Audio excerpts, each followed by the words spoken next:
I was running against Governor Christ, and there was a headline in one of the online sites, and it said, "Rubio takes on Christ."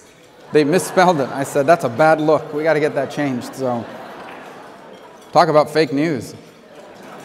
But thank you for having me. It's an honor to be with you guys today.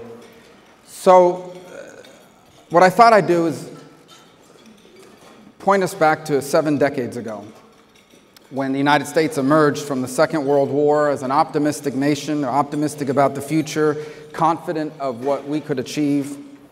After the enormous sacrifices that were made to win that war, Americans were ready to come home and get on with the rest of their lives. We forget that less than 2 years after the Japanese surrendered, America faced a new set of new threats and new challenges that ended up creating a sense of doubt and of fear. Much of the world was left in ruins by that war. Even before the war had ended, the Soviet Union had transformed from an ally into a geopolitical competitor. And at home, the industrial prowess that we had harnessed to create weapons now needed to be harnessed to create jobs for millions of returning veterans. How Americans responded at that moment in our history would determine not just the fate of the American idea, but I think it's fair to say the fate of Western civilization itself. And they responded by mobilizing this nation to confront the historic challenges that were before them at that time. Now, the federal government played a key part in that. The GI Bill helped many returning veterans go to college and enter the workforce. The interstate highway system created access to Sunbelt cities and suburbs. Loans insured by the VA and the Federal Housing Administration helped the financing of millions of home purchases across the country. But the most important move made by the federal government was dramatically cutting spending and taxes and even ending price controls and rationing, and the result was an over 200% increase in private investment. The federal government, by the way, at that time also mobilized by helping rebuild the nations that had been destroyed by the war. And they created the International Monetary Fund and the World Bank, and the result was the emergence of foreign markets for the products that America was making, traded in an international economy that played by the rules that America helped write. Perhaps the best-known phenomena of this period involved not government, it involved the family. The number of marriages after the war skyrocketed, while divorce rates remained very low. People got married younger, and they stayed married longer. And those marriages produced what came to be known as the baby boom, in which 75 million new Americans were born from 1946 to 1964. And these new families were deeply engaged in the life of their communities. They formed and joined churches and Elks Clubs and bowling leagues and the PTA, and they didn't do it just to socialize, but to support causes and to support one another. And while America at that time remained a nation still haunted by racism, sexism, other forms of inequality, there seemed and there was a unifying and shared belief even among those who themselves were not fully benefiting from the promise of this land quite yet. There was a shared and unifying belief that America was a great and a special country whose commitment to limited government and free enterprise and liberty and justice were worth preserving at all costs. And it was this economically prosperous, civically engaged, and deeply patriotic America which rebuilt a world destroyed by war. It put a fellow citizen on the moon, and it confronted, reversed, and defeated Soviet communism. And because they did what needed to be done, that generation of Americans authored what came to be known as the American century. Now we stand 7 decades removed from that time, where our nation once again faces a new set of challenges. Challenges that will, again, determine what this generation will be remembered for, and they will come to define the 21st century. At home, there are millions of jobs which for decades provided people with secure middle-class lifestyles that are now being transformed and often eliminated by machines, by technology, by globalization. All over the world, the democracies that we helped to take root, to expand and to protect are now being challenged by autocratic regimes that offer people order and stability and prosperity in a time of chaos, uncertainty, and economic displacement. And a new geopolitical challenger, China, is systematically executing on their plan to do something the Soviet Union never came close to doing. supplanting the United States to become the world's premier technological, economic, geopolitical, and military power. These are all significant challenges, but I would say that they pale in comparison to recovering from the Second World War or living under the threat of a Third World War. I would say that our greatest obstacle isn't that our problems are too strong. Our greatest obstacle right now is that the institutions that make us strong have grown weak. Weakened by an economic elitism that has replaced a commitment to the dignity of work with a blind faith in financial markets and that views America as simply an economy instead of a nation. And with a short-sighted view of Americans as consumers whose happiness is solely based on what they can afford to buy, instead of viewing Americans as human beings who seek the pride, the confidence, and the resources that come from a good job. Our institutions have been weakened by a cultural elitism that seeks to replace the family and the values that it teaches with government and laws that it passes. A cultural elitism that mocks and even discriminates against the norms, the customs, the ethics developed over 2,500 years of Western civilization. Weakened by a toxic brew of runaway secularism, irrational partisanship, and a grievance-based identity politics that has eroded the trusts and the norms needed to act together in pursuit of shared goals. This, in turn, has isolated us from one another, and it's left us vulnerable to conspiracy theories, susceptible to the daily cycle of outrage. It's even caused us to stop speaking to family members and longtime friends because of who they voted for. It's weakened us by we are also weakened by the increasing loss of patriotism, a patriotism rooted in the belief that America is an exceptional nation. A strong America can solve any of the problems that we currently face, but we cannot be strong if the pillars of our strength are weak. The first pillar is an economy that's built on the dignity of work. From the farmers who took advantage of the Homestead Act to buy land with their labor, to the factory workers who powered America to victory in the Second World War and then again in the Cold War. Americans have always benefited from a labor market that allowed us to earn high wages and fulfill the American promise that if you work hard and live responsibly, you and your family will have the opportunity to flourish. But today, our economic debate is not built on the dignity of work.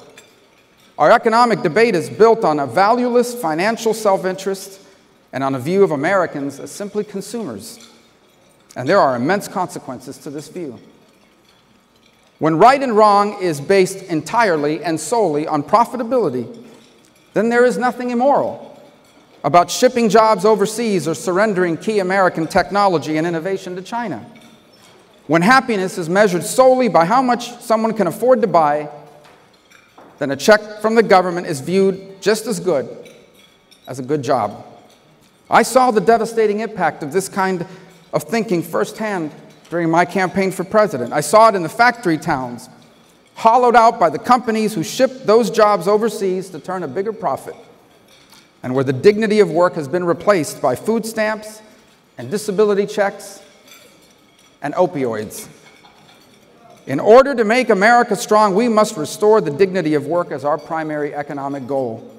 Not with the policies which offer the false promise of a universal basic income or a check for doing government work so they can afford to buy more things, and not with the policies based on the false choice of narrow economic growth with redistribution versus narrow economic growth without redistribution.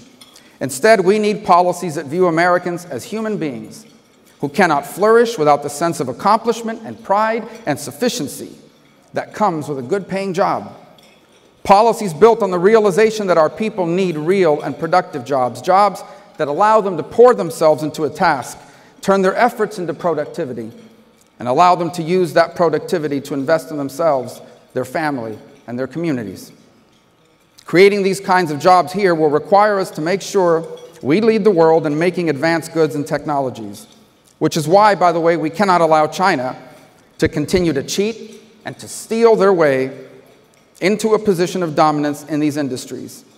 And we need to spur American investments in manufacturing of the future and support American companies when they are helping American workers.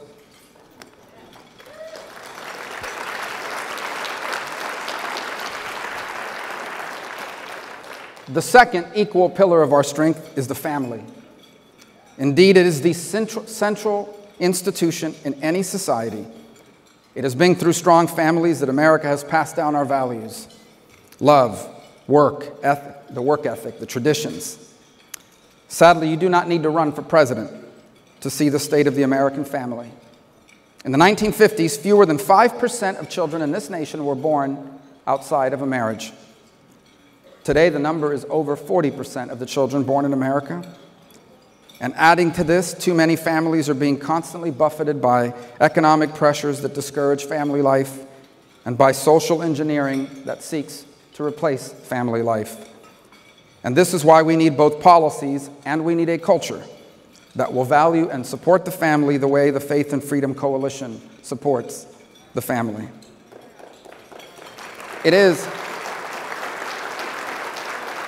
by the way, it is why I so passionately fought, even against some in my own party, to expand the child tax credit as part of tax reform. It's also why I intend to fight just as hard alongside the president, alongside Ivanka Trump, to expand access to paid family leave. Because after all, how can we fund hundreds of billions of dollars and find hundreds of billions of dollars to give to multinational corporations, many of which feel little loyalty to America, but not also cut the taxes of hardworking families trying to make ends meet and provide for their children? If being a parent is the most important job anyone will ever have, how can we not make it easier for working parents to find time for their growing family without facing financial ruin? Because while I support lower taxes and I support the social safety net, what tax cut, what government program could possibly contribute more to our national well-being than strong families and empowered parents?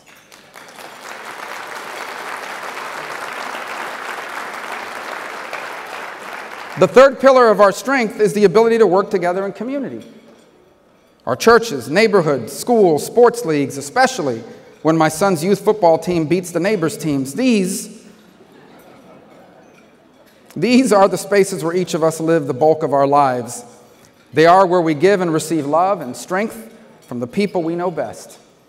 The very concept of community, social organization separate from the government that values serving one's neighbors, is a strong guard against the radical, you're-on-your-own individualism promoted by our government and by our society over the last 30 years. One good example of how divided and isolated we have become from each other comes from a speech given several months ago by Hillary Clinton in India. She told her foreign audience that she won in the places that represented 2/3 of American economic output, GDP. She called these places the ones that are optimistic, diverse, dynamic, and moving forward. Implicit in that comment is that the rest of the country, the ones who didn't vote for her, are the people who are angry, white, stagnant, and backward thinking. Now I'll say, at least Secretary Clinton openly admitted what is a widely held belief among those who dominate our cultural institutions, such as our universities and show business and the media.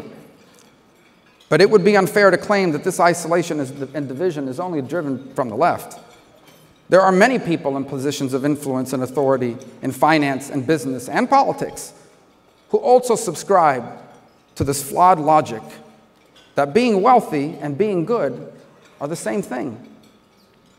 That's how we have a financial elite that outsources American jobs to countries that do not share our values and views the traditional beliefs of regular Americans as backwards.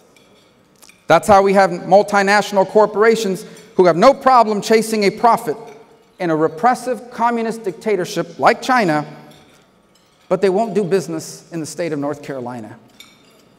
It's how Google won't help develop technology for the American military, but they're willing to partner with Chinese spy companies like Huawei. They have chosen financial self-interest and ideological division over country. Instead of working together in community, our nation increasingly feels like a democracy of the fittest, which pits us against each other on the basis of how much we make and how much can we buy, where we went to school, whether we practice religion, and if so, which one, which race or ethnicity we are, and who we voted for in the last election. And these deep divisions do not just paralyze us from taking action. They're used against us by our international adversaries. It's why, by the way, an authoritarian like Vladimir Putin sought to interfere in elections. His ultimate goal wasn't to elect Donald Trump. His ultimate goal was to weaken us by exploiting our divisions and our bitter politics so that no matter who won the election, we would find it hard to mobilize and take action. It's how authoritarian figures around the world, they point to these divisions, to this inability to take action as an argument for why authoritarian models that they are offering provide more stability, more security, and more prosperity. And that's why we must do everything we can to reinvigorate community. We must continue to defend religious liberty. We must both create space in which our communities can flourish and, motivated by our faith, provide positive examples of moral communities that advance a vision of the common good.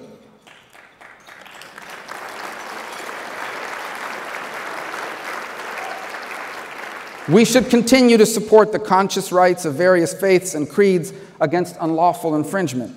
But more than that, we must show with our hands and our feet the good to our country that comes from taking care of our neighbors' kids, from coaching your son's sports team, from volunteering in after-school programs, from feeding the sick and the elderly.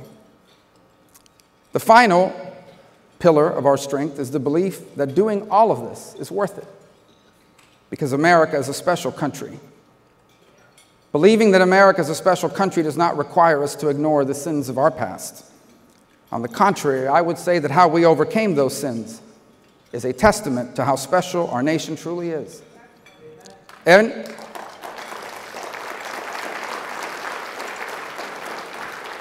the ending of slavery, women's suffrage, the civil rights movement, the end of segregation, every single one of our great social causes has been an effort to bring us closer to fulfilling our powerful founding truth, that all men and women are children of God, born with the right given to them by their Creator, not by their leaders, and not rights given to them by their government.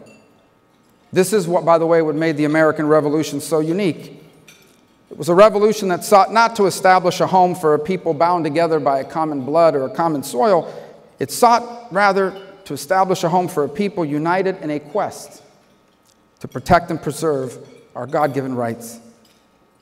And so while it is true that we have never been completely true to our founding idea, it is a testament to America's greatness that for over 2 centuries, each generation has fought and succeeded in moving us closer to it. And that is why pledging allegiance to our flag or standing for our national anthem, it is not about ignoring what our nation has gotten wrong. It is about honoring a 253-year-old revolution that continues to this day.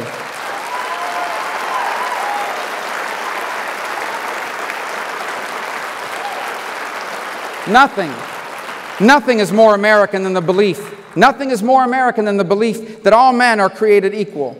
Nothing is more American than the belief that every human being is endowed by God with the inalienable right to life and liberty and to pursue happiness. This is the kind of new nationalism that we need. And this is the kind of new nationalism we should insist new immigrants embrace. Not a nationalism of a race or of ethnicity, but an American nationalism built on a commitment continuing the work of forming a more perfect union. A union of many races, many faiths, and many points of view into one people, committed to equality of opportunity and protecting our God-given rights. An American nationalism that doesn't view America as just a piece of land that is shared by 326 million individuals, but rather as a collection of families and friends, of neighbors and co-workers, of fellow citizens, with equal rights under the law, but also fellow citizens with a responsibility to each other. An American nationalism in which we are not our brother's keeper, but we should always strive to be our brother's helper. An American nationalism that understands that it is not possible to have an America that is good for some of us, if it is not also good for all of us. In conclusion, let me say that my journey over the last 7 years has provided me with the benefits of the broader perspective, a perspective that comes from meeting with new people and learning new things. And it's provided me with the blessing of adversity, the kind of lessons that are rarely learned in victory, but are common in defeat. I returned to the U.S. Senate against my initial wishes, but I'm glad the people of Florida allowed me to come back. And as long as my health and my family and the people of Florida allow me to be here, I intend to try and make a difference. And that's why I chose to give this speech to you today. Because each generation has been called to confront threats to the American nation and idea.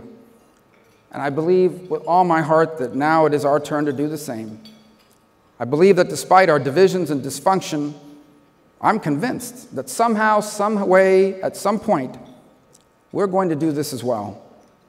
And I believe this because every American is an heir to the dreams of immigrants or pilgrims or slaves.